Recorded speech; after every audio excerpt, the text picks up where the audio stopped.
All right, all right. Friday edition of the Kansas City Commercial Real Estate Market Pulse. This is season 2, everybody, episode 17. Welcome back to the Kansas City Commercial Real Estate Market Pulse. I'm joined by BJ Feller, who is the managing director at Northmarq. She's a Hall of Fame producer and one of the most respected voices in the net lease space with more than $5.5 billion in career transactions. As my audience and listeners know, I pick my guests very specifically on people who I have been following on LinkedIn and or other platforms. I really am only on LinkedIn, but that I find educational and can learn from. So selfishly, I have been watching, seeing, modeling what BJ and her team have been doing.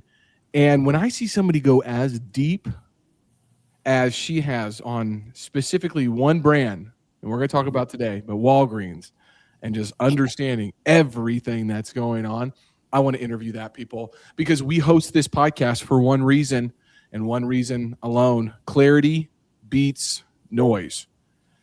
There is no shortage of headlines, opinions, or predictions about commercial real estate. And what's hard to find, what's missing is truly grounded market-specific insight from people actually doing the work, listing the real estate, leasing it, underwriting it, and closing deals nationally. So that's what we're going to be talking about today. I'm super stoked about that. Always like to show our team. Big shout out to this team here. You know, been growing leaps and bounds. So excited about each and every one of these individuals to continue to expand their networks, their pipelines, and learning and growing. I'm just really excited for Mitch and for Joe and Derek and Chad and Nathan and Nick. And obviously, if you've ever interfaced with me, you've interfaced with Katie Cobb. So thank you, Katie, for everything that you do. I want to be grateful for my team because I wouldn't be able to do this without them.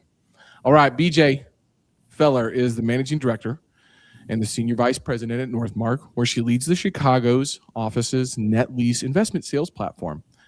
Over her career, she has completed more than 1,000, I'm going to say it again, 1,000 commercial real estate transactions totaling over $4.5 billion, which makes my little headline in my LinkedIn saying, you know, I need to update it now, but $450 million, a little, anyways, I'm getting up there to the billions. Okay. So rock and roll, BJ, but that's over retail and office and industrial and mixed use assets nationwide.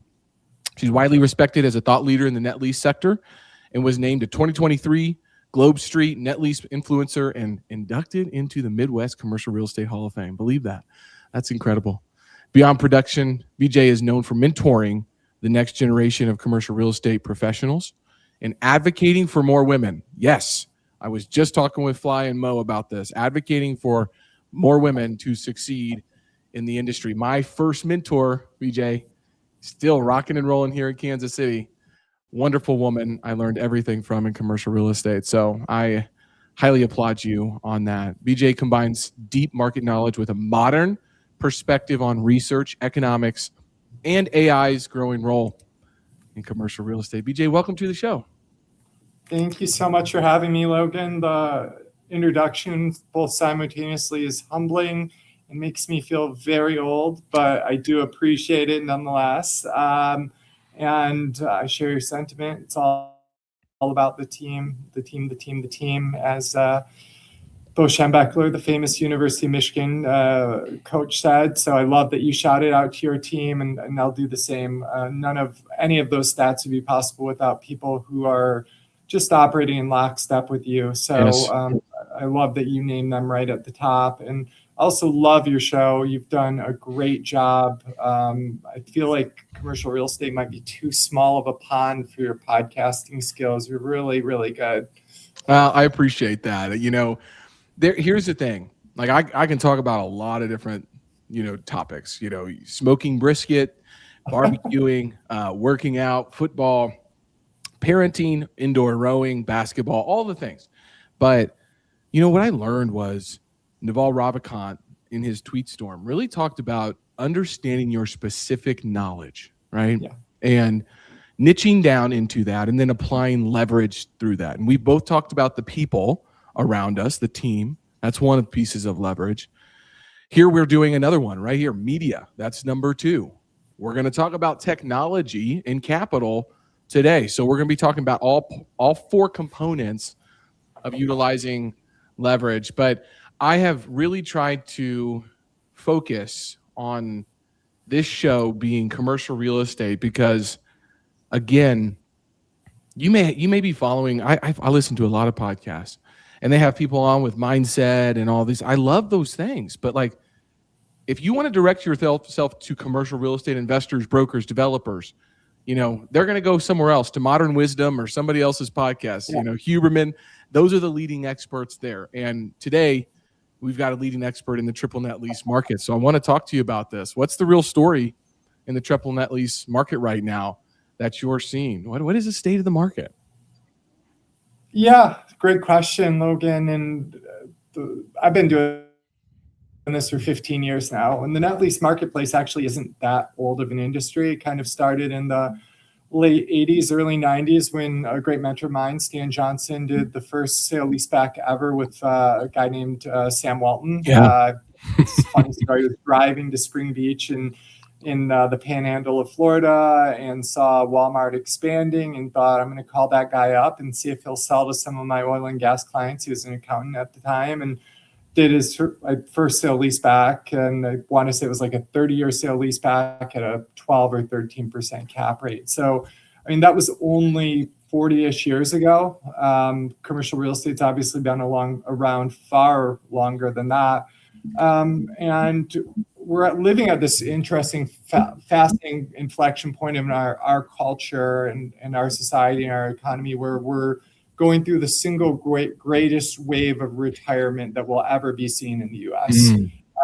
Baby boomers, I forget the exact stat, but it's like some incredible amount per year or per day, like 5,000 people who are retiring. So we're moving more than ever from an equity-based and growth-based investment ecosystem over the last 10 to 20 years to really a yield-based environment. And that goes a lot of places, but net lease has been a direct beneficiary of that market, really starting to need yield for their retirement. So we had this great run post-Great Recession, 2012-ish to about 2020 in COVID. COVID made everything wonky, but then rates were so low that we bounced back very quickly. And it wasn't until about 2021 where inflation really started driving higher that the net lease market really pulled back. Yes. We went from about $12 billion of net lease retail to 28-ish billion over the last 36 months. And we're finally seeing the market start to get back to more of an equilibrium after inflation really distorted things over the past 3 years. Yeah.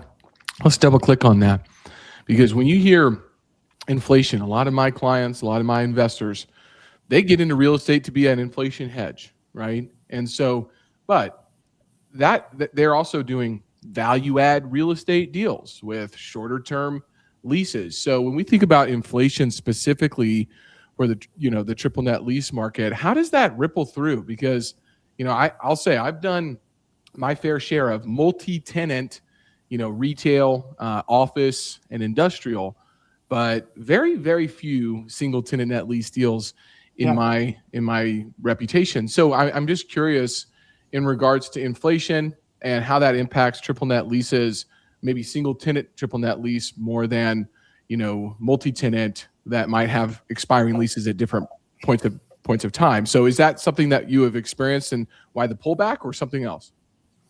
Well, inflation hits all commercial real estate because it drives up the cost of borrowing. So all commercial real estate is going to get hit in some regard as rates go high, as inflation goes higher, rates go higher, and that's going to impact the short-term valuations. The difference between net lease and the rest of the ecosystem is inflation actually helps a lot of the other real estate asset classes.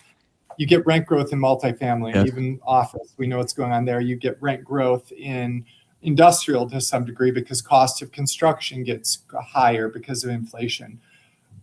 Net lease is great because we've got these long-term 10, 15, 20-year leases. Yeah. But the problem that inflation impacts us with is that borrowing gets more expensive, but your increases are fixed over that lease term and the option period.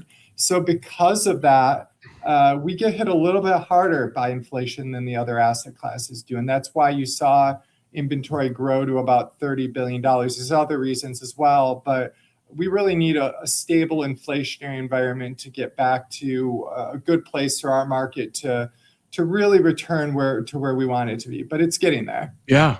Well, I mean, 2025, I think truly surprised most people, most economists, most forecasters, and myself specifically with I think it was a 27% year over year increase over to $550 billion done nationally. And that's all commercial real estate. That was, exactly. I think that blew everybody's kind of expectations out of the water. Now there's been a couple trends that have impacted that. Right. And one of them, that I'm at the forefront of, at least in my market, is, a newer asset class kind of jumped in, which is powered land for data centers. And it completely transformed, this industrial type of market. And so that was a huge bump up. So I think that's where we saw most of those increases, but it was good. And I love to track, Lightbox's leading indicators. They have an indicator metric that tracks all of, the environmental due diligence, appraisals, and new listings on their platform. And January, February, March all have indicators above 110 or 115, which would lead us to believe that even with all of the other macroeconomic environment going on, commercial real estate still is kind of looked at as this safe haven, right? And so I am curious, across the asset classes that you're working on, what trend do you think deserves the most attention right now, and where are investors kind of flighting to? Yeah, you connected so many of the dots so beautifully. I think it's very difficult for people to conceptualize who aren't in data in some way how outsized the impact and the capital flows are into that world right now. That will ultimately end up paling in comparison with the other asset classes. I really believe that. Maybe the exception being multifamily. Not so much on a per square foot basis, on a square footage basis, but on capital flows in that segment. So that's a huge thing. I think one of my central theses as it relates to how CRE is positioned vis-a-vis the broader ecosystem, broader economy and asset classes is I think we're increasingly moving to a place where less and less capital is going to sit in really sovereign debt, I think globally, but certainly in the United States. With how we've seen the debt load of the U.S. increase, we kind of have this thesis that in many ways, ultra secure real estate classes are a better alternative, a less liquid alternative, but a better alternative to a lot of sovereign debt holdings. I don't think that'll be true for the bond market quite as much because you can still underwrite those credits. But one segment we're doing a lot of work in right now are leased fee opportunities. We actually have a call for offers today on a $50 million leased fee property. So what I'm describing is just the dirt underneath a multifamily building in the New York market. And these assets are trading into the low 4% range. So really aggressive cap rates. So I think commercial real estate is going to be the beneficiary of there just not being a lot of other great asset classes. Yes. I've been commenting, Tina, on people's on people's LinkedIn posts. There is no alternative. Earlier this morning, I was on the phone with a UK group that's been very active in that segment, and they want to get into the US now because the demographics here are just so much more favorable than virtually any other country in the world. And so there's like all of these kind of sneaky inherent underlying competitive advantages that the American commercial real estate ecosystem has. There's plenty of headwinds too, but there's underappreciated advantages the market has as well. Absolutely. I mean, Peter Linneman talks about this on a regular basis, right? And I think people kind of look at him wide-eyed, like, what are you talking about? But he sees it from the same perspective as you do, which is you guys are looking at this data nationally. You're talking to international groups, and tell me where else you want to go place $50 million, $100 million. Like, and so that is a huge tailwind, right? And like you mentioned, plenty of headwinds, but there's a differentiator from navigating headlines and there's a disconnect between the headlines and the reality, right? Yes. And we live in this 24/7 news cycle now, which is also new to us. You mentioned the net lease market being like 40 years old, right? And I put up here Sam Walton, Made in America. Man, I tell you what, going down from Kansas City down to Arkansas in Bentonville and just seeing the impact that that company, that family has had is just it's just unbelievable. Anyways, I love that book. One of my favorite books of all time. One of his first stores, maybe it was first like 100 stores, was in Jefferson City, Missouri, believe it or not. And that's where I'm from. So City, sure. Yeah, just right across the street from the Kmart. Kmart's no longer there. Walmart is not only there, they're an absolute global powerhouse. But there's this disconnect between headlines and reality. And, I think that you have to almost think about it in a 10-year time horizon instead of what are we seeing in the news and the headlines today. And that's very difficult for investors. But it seems to me that you do a really good job kind of working through that disconnect because that's what your clients are asking you for, right? Well, and I've also talked a lot about this idea that we've been moving from information asymmetry, where a group of companies, individuals have all of the information, to information parity, where it's readily available to everybody. To now, processing discrepancies that become the biggest thing now. You're exactly right. We're now in like information overload.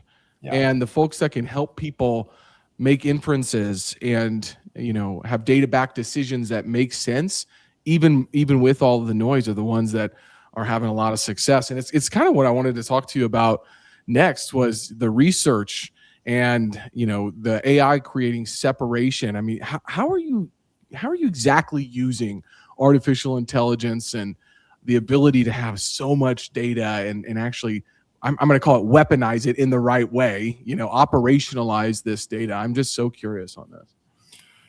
Yeah, I think you've put your finger on the single biggest dynamic that is really going to differentiate what happens in all business ecosystems, so certainly commercial real estate ecosystem, over the next, pick your time frame, 3 to 10 years. I do think it's very near term. I actually think it's probably as near term as 12 months. It's happening now, but I think we're going to see the great sorting amongst operators because commercial real estate has never had a data problem whatsoever.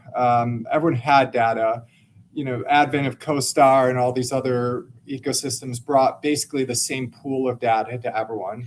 Different companies, different data, but the data lake was massive. The problem is there wasn't a great, I don't know if this is a perfect analogy, there wasn't a great boat or submarine to go and through the data, and there wasn't pipes to move it around, get it to where you needed to be and process it. And we've quite literally now crossed that horizon. Probably some point in the midpoint of last year, we've just seen a proliferation of tools that are now there to fully equip all data to be harnessed and weaponized, as you put it. That's the best way. The difference between folks going forward is going to be two things. One, it's going to be your mindset. And then the mindset drives your ability to access the tools and actually build the tools to actually take the data that's there and weaponize it for your particular segment. And it's something I think about for probably 50% of my day, every day, is how to solve exactly that challenge. And that's very much, it's exciting, it's terrifying at the same time, but yes. I do believe it's the greatest potential moment for human creation that's existed since the advent of the steam engine. Yeah, absolutely. Well, I envision, tell me if I'm crazy, I envision a world in, I don't know how many years, but love it, hate it, the residential market, you can go comp something in 30 minutes and know exactly what a house sold for and have all of that data. You take the same commercial real estate deal and you cannot find that information. You have to have proprietary information. And each deal is somewhat different, and it's hard to do apples to apples, right? I imagine some data source, some company being able to scrape everything, all of the sources. And instead of us as commercial real estate practitioners having 50 tabs open, 7 different databases, and then putting it into our CRM and trying to keep it updated, it's like a centralized hub for commercial real estate. I think that's coming. And Yeah. somebody's going to figure that out if it's not already there, right? And it sort of is with Crexy and CoStar and some of these folks, but like, can we trust it, right? If something's in the MLS, you trust it. I mean, I just know that. That's just to be true. All my friends that are in the residential side, it's like, why do you guys have so much time working on these broker opinion of values? And so I explain it to them, right? But it's very different.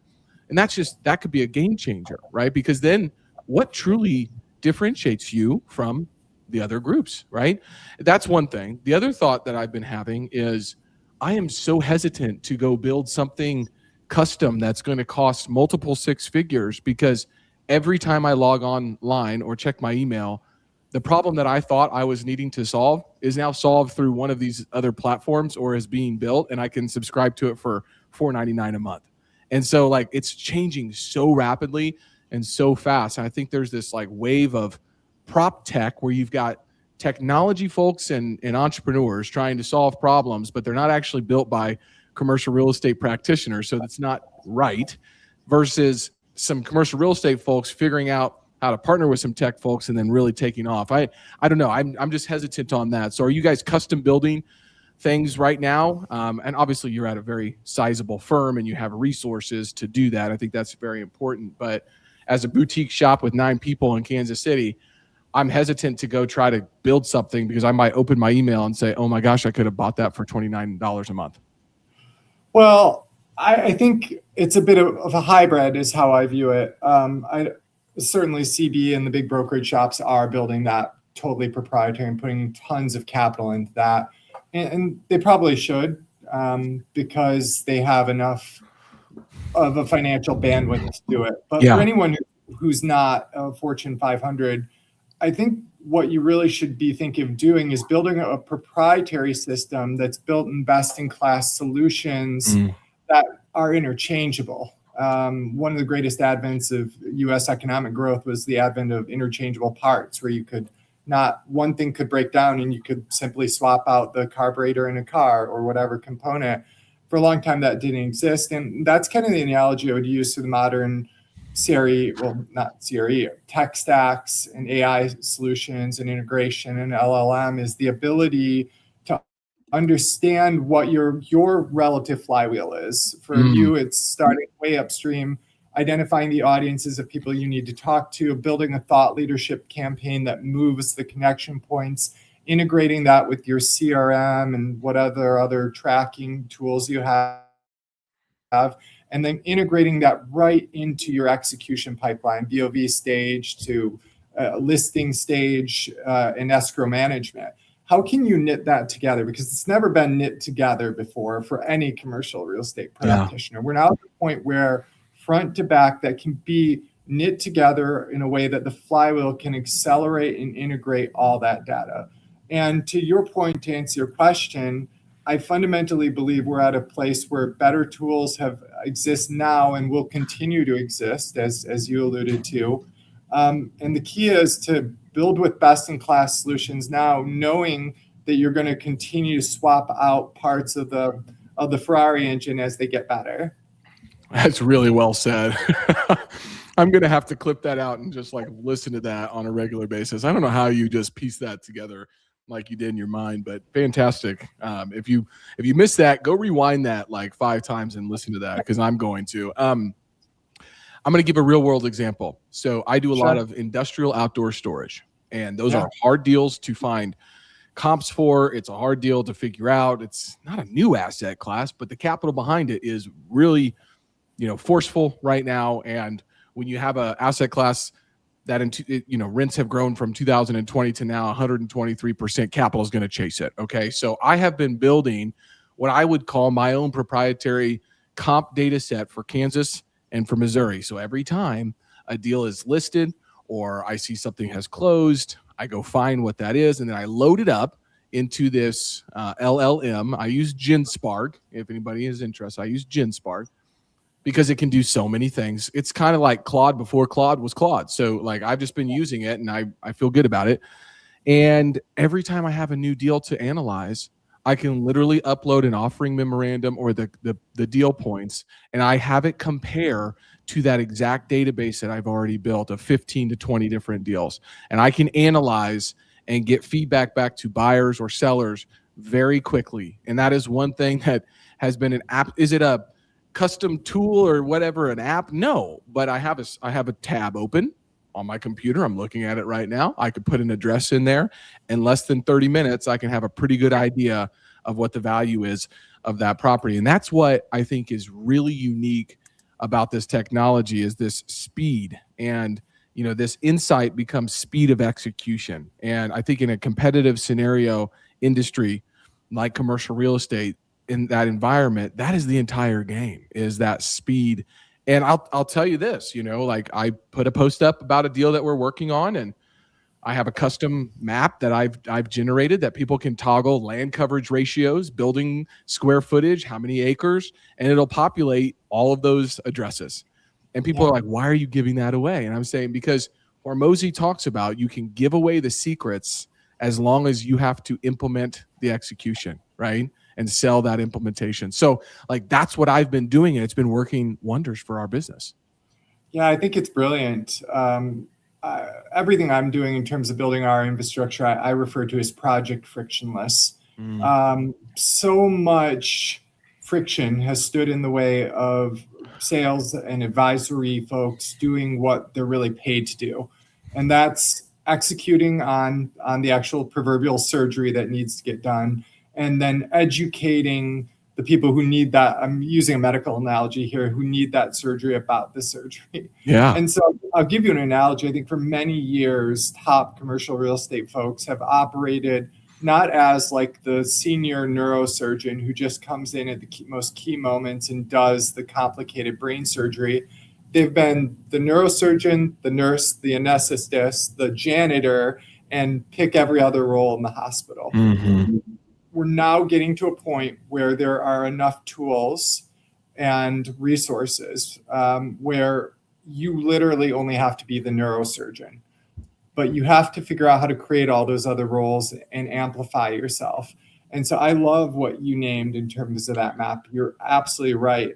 You're attracting people into your proverbial honey trap, which, no negative connotations. You've got this valuable thing that you've developed that no one else has, and you're telling them, here's the data, just come to me, have a conversation about how we manifest the reality that you need to create. And my central thesis, the reason I've now gotten, it's actually a little over 7 billion of transactional volume done. Wow.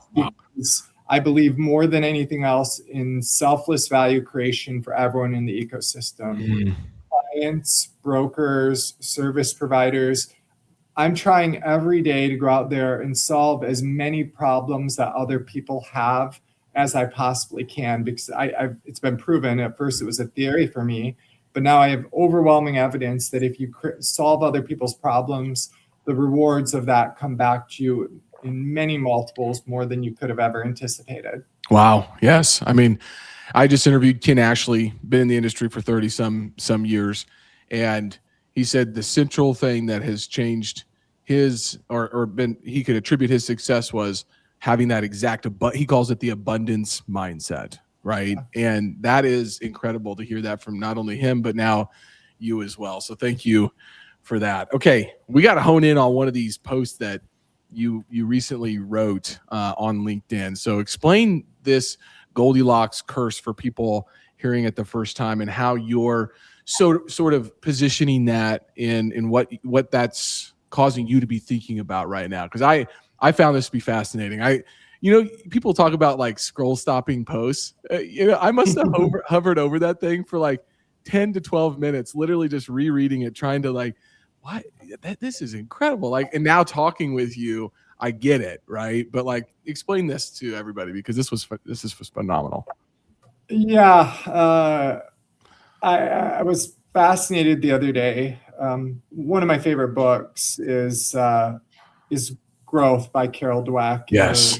Subtitled The New Psychology of Success, and mindset or something like that. Yeah. It's all about mindset, growth. And you referenced earlier abundance, but a growth-based mindset, which is different than abundance, or a fixed mindset. Yes. And everything is growth. And anyone who's most people watching this probably understand inherently growth at their own professional level and personal level. And it's uneven. Sometimes we're 80% growth minded, and then we have one place in our life where we're a little stuck in terms of fixed mindset. I'm an executive coach as well, so I think a lot about these things. But organizations have either a growth-based mindset or a fixed mindset as well. And there's this really interesting uneven way with how technology is being adapted right now across the economic ecosystem. And what I'm starting to see is very, very large companies, like we were talking about earlier, like CRE and JLL.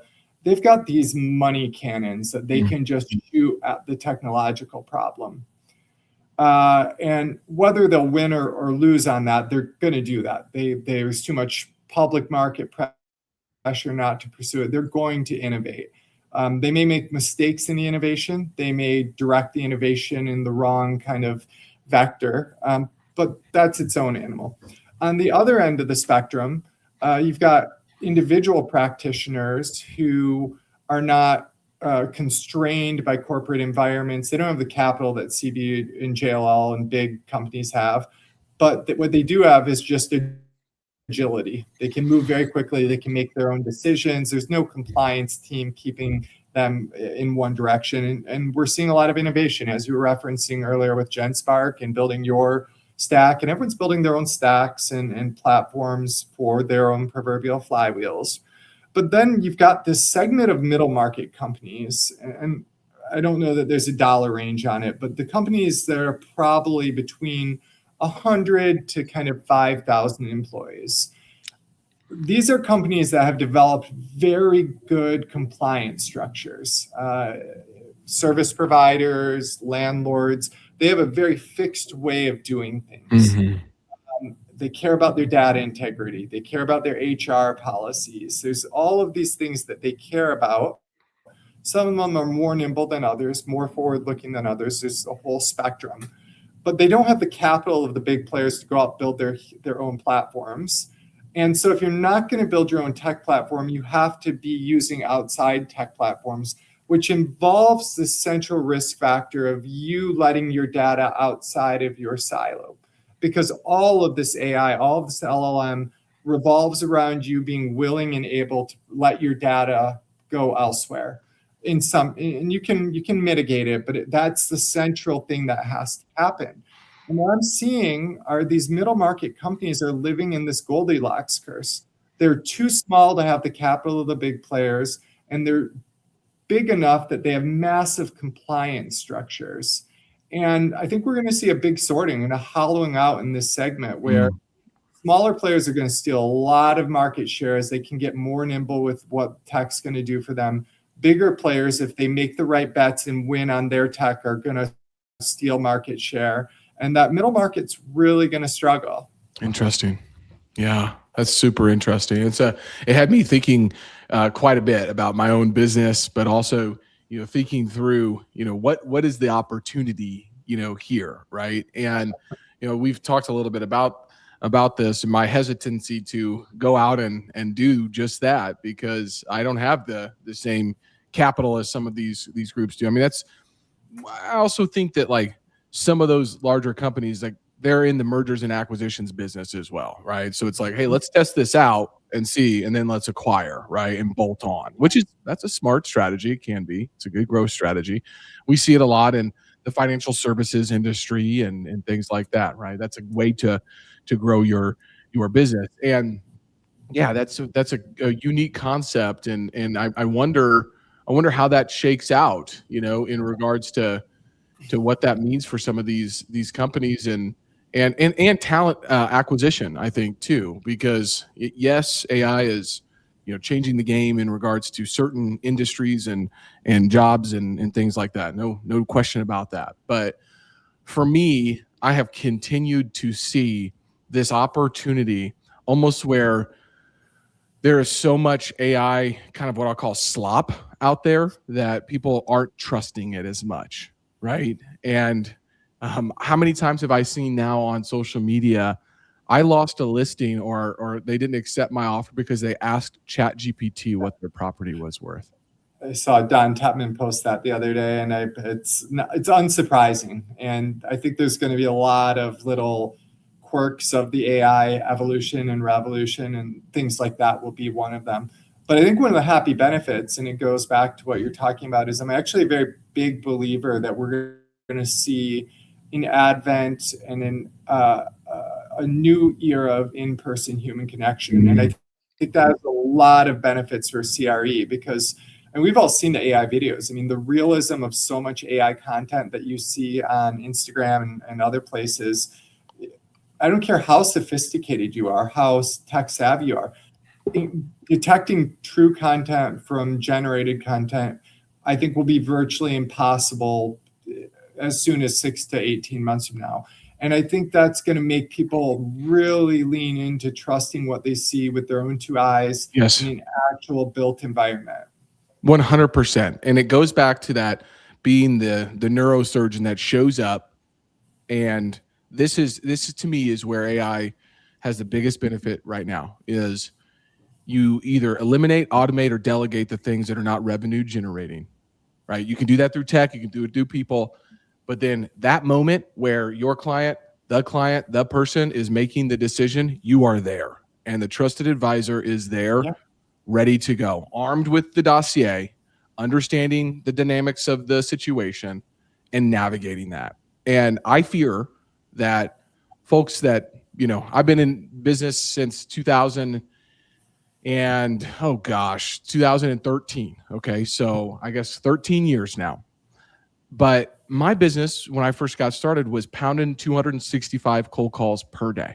Like I have made probably 15,000 cold calls.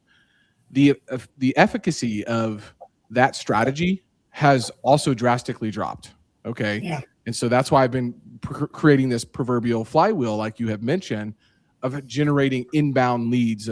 My phone rang right before we jumped on. Logan, we're changing offices. I was watching the voicemail coming through. I couldn't listen, but we need new space, right? Yeah. How the heck did they find me? I don't know yet, but that is a flywheel, right? And so you nailed it when you said that. I love that analogy of the surgeon coming in, doing that work, and then moving on. This is a fascinating topic. I know we need to move on, but oh my gosh, I could speak to you about this for hours. And I love that you said, you just kind of just like dropped a little bomb on us here. You said you're an executive coach, which completely makes sense now. So are you an executive coach with Northmarq, with business owners? Tell us just a little bit about that, because that obviously comes through here in this conversation. But I do want to double click on that for a second. Yeah, as I built the team, I realized that I was confusing three things. One is a manager, two is a mentor, and three is a coach. And I realized I was really bad at being a manager first, and had a natural inclination to be a great coach, but I needed to strip those two things away from one another and really pursue coaching and understand what it was from a certification perspective, such that I never confuse that with managing folks. Doesn't mean that you can't do both, but you need to wear those hats very intentionally when you're doing both. So I think I got my certification 5 years ago with Coactive, one of the major coaching institutes. And coaching work, I don't do a lot of it in any given week. I might only do 5 hours of it. It's all outside of commercial real estate. But it's the most fulfilling work ever, because you're sitting with people with the things they're struggling with the most that are holding them back from becoming the very most, I say aligned, because alignment is really what matters. And I believe in something I call the alignment doctrine, which says that all friction within yourself will quite literally hold you back from the full promise and potential imbued within yourself. So I spend a lot of time with that, and it's certainly central to my whole business philosophy. Love that. Oh, thank you for sharing that. I appreciate it. Okay, wrapping up my favorite section of the show, quick takes with BJ. So outside of Carol Dweck's book, which has probably been mentioned almost on every single podcast that I have had, because it is instrumental, that Think and Grow Rich, Rich Dad, Poor Dad, right? The 3 books that a lot of people mention. What is another favorite book or podcast that you kind of tune into on a regular basis? Favorite podcast is definitely Pivot. I don't know if you've ever heard it, but Kara Swisher and Scott Galloway. Scott Galloway's gotten really big in recent years. Yes. I really love their multidisciplinary, intersectional approach to everything that's going on at tech, economy, psychology, politics. I think they blend those things together more thoughtfully and cohesively than anyone does. So, huge fan. Favorite book, I'll give you one that you probably never heard of, and most people listening probably never heard of. Goes back to the coaching practice. The Body Keeps the Score, which is a book. Do you know it? I don't, but I love the You'd title. be shocked if you knew it, Logan. But it's by a Harvard psychiatrist who studied trauma in post-war PTSD vets coming back from Vietnam. And trauma is something that we all deal with in some regards. And I personally believe that trauma is the single thing that stops us from living the best version of our lives. And trauma doesn't just exist 10 years, 30 years ago. It exists in us today. It's not temporal in the way that memories are. So it's a book that really has been a source of freedom for a lot of people. Thank you for sharing that. I really appreciate that. I'm going to definitely have to check that out. I'm going to skip down. What's a trend in commercial real estate that maybe people are sleeping on, missing right now? What's a trend in commercial real estate? I don't know. I'm going to go to the market question first because my brain will be ideating in the background on the trend. We've got a lot of them, but actually, I know what the trend is. I talk a lot about the great retail evolution. I think that there's this very mistaken thought that bricks and mortar retail, historical retail is over here, online is here, and that online was just going to destroy bricks and mortar and we wouldn't have stores in the way that we have them now or had them in the past. And I think what people fail to understand, and has a lot of ramifications, is how the future really is full omni-channel retailer. The retailers that are going to win are the ones who will figure out how to fulfill what you need to buy as quickly as you can buy it from any location. Walking into the store, picking up at the front, getting it delivered to your front porch. That's what those folks are working towards in frictionless. And I think that people don't understand some of the best investments are the pieces of real estate where retailers and industrial occupiers are serving that need most effectively, that omni-channel disposition that's being developed in the psychology of American consumers. So that's probably the trend I would point to the most. Yeah. It reminds me during COVID, my wife does work with Sherwin-Williams, and you couldn't go into the store and look at paint. And so her team was one of the teams that helped them develop, hey, go online and we'll send you paint chips. And we'll, in the mail, you can look at those paint chips. You can visualize your room. And then when you buy it, it'll be sitting outside of the store for you, waiting for you. That's a prime example of like how they adapted. And that still generates a lot of revenue from them, even though you can still go into their stores. They're one of my favorite retailers. I tell people yesterday I had a call with a good repeat client who says, I've got a 1031, what should I buy? Says Sherwin-Williams. Highest renewal rate of any retailer, good fundamental real estate, fundamentally sound rents.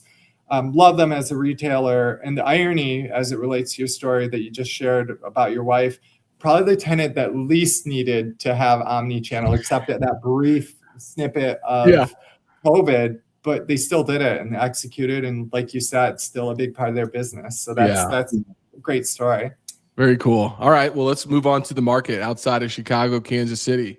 Where are you seeing that's really jumping up on your radar? There's probably three markets that I really am fascinated by right now for all different reasons. You referenced one earlier, Northwest Arkansas. I feel like it's not a total sleeper. I feel like people are kind of aware, but at the same time, I don't think the market gives it even the full degree of credit it deserves. Incredible fundamentals, great climate, great economic conditions, great quality of life down there. I think it's a wonderful market that people don't fully give the credit that it deserves. It still has a little of stigma from being Arkansas, so that's a market that I'm fascinated by. I'm fascinated by New Mexico. I think Albuquerque and Santa Fe have their drawbacks. I've seen Breaking Bad. We kind of know a little bit about, what those markets are like. But once you get beyond that, they have some truly compelling advantages in terms of climates that Americans really like. You get a lot of that desert climate without the Arizona heat. There's a lot of dynamics I think are very favorable there. And then my third one, I'm going to go to the opposite side of the country. People have never given Minneapolis the credit it deserves as a market. Most Fortune 500 tenants per capita of any city in the U.S. Wow. Great growth, great governance, just a lot of fundamentally outstanding things about Minneapolis. Yeah, well, I mean, I have spent a lot of time in Northwest Arkansas and was actually with a banker just here recently operating in Central Arkansas that moved to Northwest Arkansas. And we were talking about the industrial market. And I said, well, surely, Arkansas's industrial market is pretty good, right? He said, actually, I think that's one of the biggest drawbacks from Arkansas is it's not as logistically, fundamental as a Kansas City is. I mean, you can get to 80% of the continental United States in a 2-day truck drive from Kansas City. And so that is one thing that I'm going to keep my eye on is maybe you don't get the 1 million square foot plus big boxes down there, but I have a feeling that small bay industrial would do very, very well in Northwest Arkansas with all of their growth that they've seen. Last mile, small bay, that product will all do well. True big box 1 million square foot DCs have to be in really specific areas, either those 1-day drives or the 2-day drives that you referenced. We're selling a former Home Depot distribution center in Mexico, Missouri, of all places, which I know Mexico well. Mexico. I was going to say, I didn't know there was a Mexico, Missouri until about 9 months ago. And we've been shocked. We've had so many tenant rep brokers coming to us on that with very large Fortune 500 DC needs for exactly the same reasons that you just described. Yeah, this is a funny story.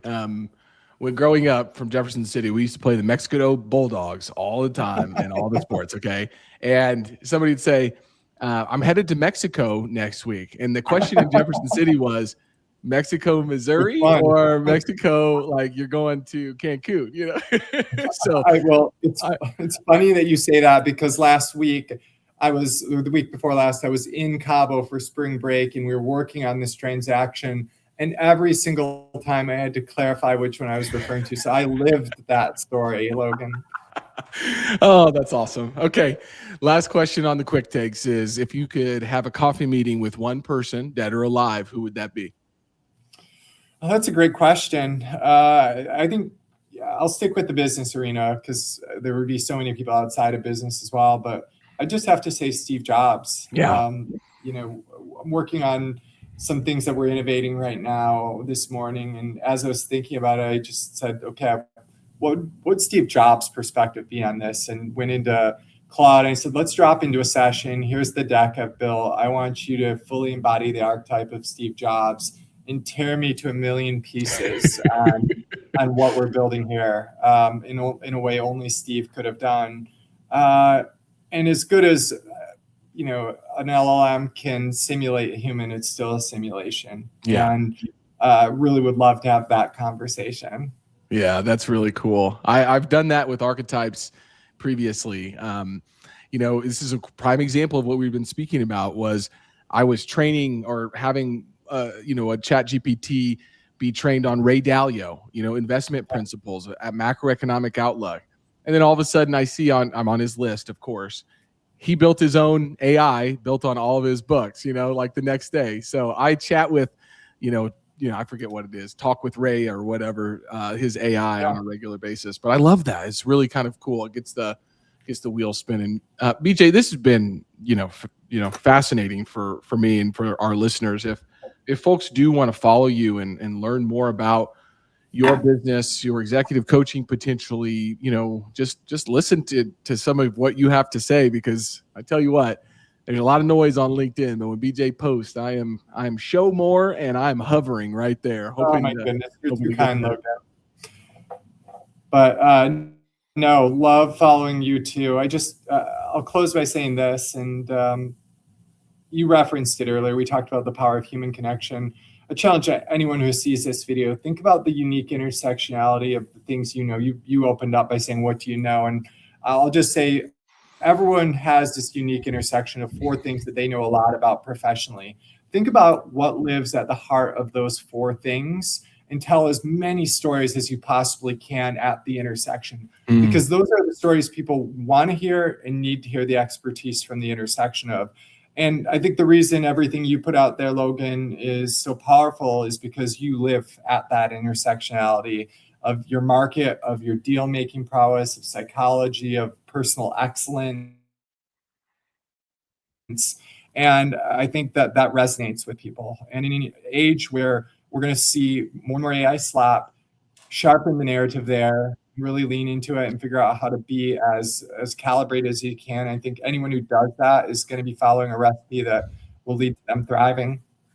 Absolutely. Well, BJ, thanks again for being here. I can't thank you enough. And for everybody who's interested in commercial real estate in Kansas or Missouri, you can head over to our website, www.mwcreadvisors.com. This has been another episode of the Kansas City Commercial Real Estate Market Pulse special Friday episode with a special guest that's leaving a lasting impact on me already. So thank you all for tuning in. Thank you for being here. We'll see you again soon.